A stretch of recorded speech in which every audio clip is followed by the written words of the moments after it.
I'm Daniel Zengel with Regenitech here with Dawn Lipscomb, and in this video we are talking about fibroblast growth factors, and in particular one type of fibroblast growth factor, which is the number 2, right, Dawn?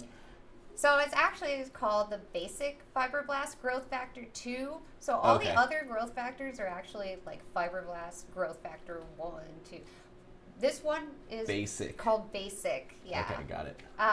So it's once Doesn't again. have much of a personality. I guess not. Okay. It's too basic. Anyway, so this one is also found in alpha granules, which are secreted by platelets during activation. So this one in particular is really important because it stimulates and coordinates the functioning of mesenchymal stem cells. Okay, that is definitely important. Very important. So these, once again, include like fibroblasts, osteoblasts, chondrocytes, smooth muscle cells, and even skeletal myoblasts. Right. So the fact of the matter is that these basic fibroblast growth factors, they'll attract the MSCs to the area? So they not only,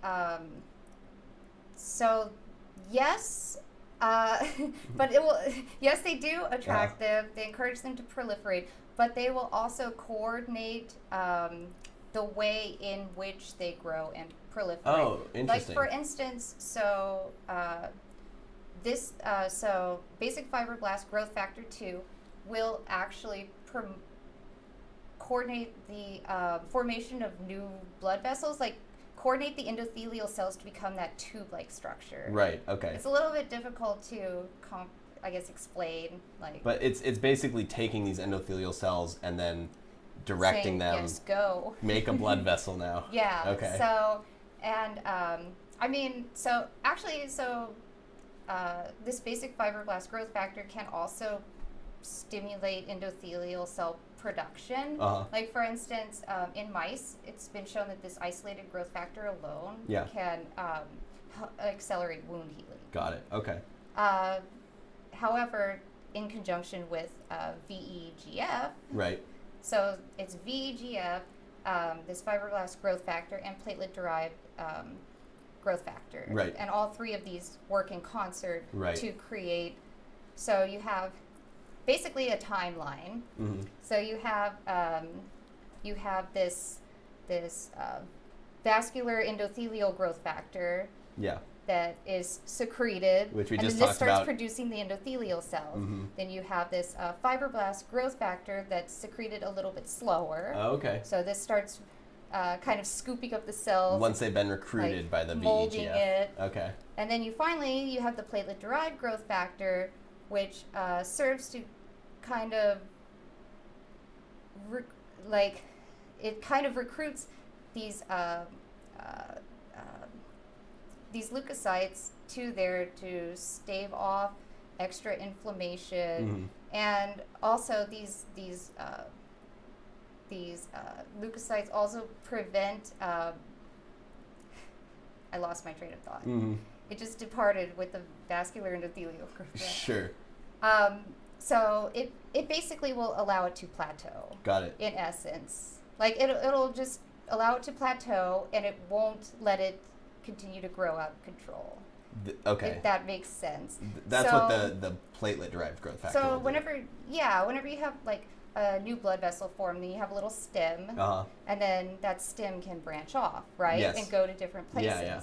So part of what you don't want it to just grow like crazy. Right. You want it to grow into its one single destination. Sure. So part of what platelet-derived growth factor does is so you have this fibroblast growth factor that promotes it to become the blood vessel, and then you have platelet-derived growth factor that helps to direct partly where it ends. Yeah.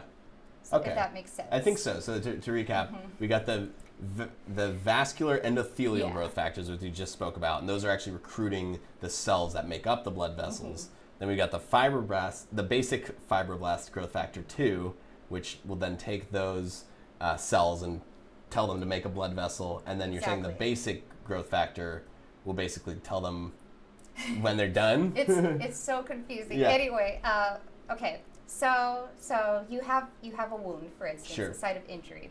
So there's signals that go out. Platelets come, start clotting. Yeah. Okay. So then this platelet-derived growth factor is released. This recruits the leukocytes that are going to break down the cell debris. Sure. So the cell debris has left. In the meantime, you have this vascular endothelial growth factor that's promoting growth of endothelial cells. Sure.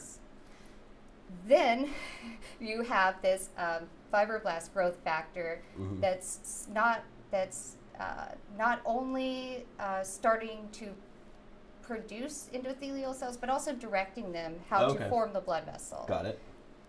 Finally, you have this second wave of leukocytes that come in, M2, that prevent any more inflammation from occurring, so that the blood vessel can stay in an organized state too. So you don't want like a swollen hand whenever you're trying to, for instance, like, I don't know, get a tattoo or something, because then it won't lay right.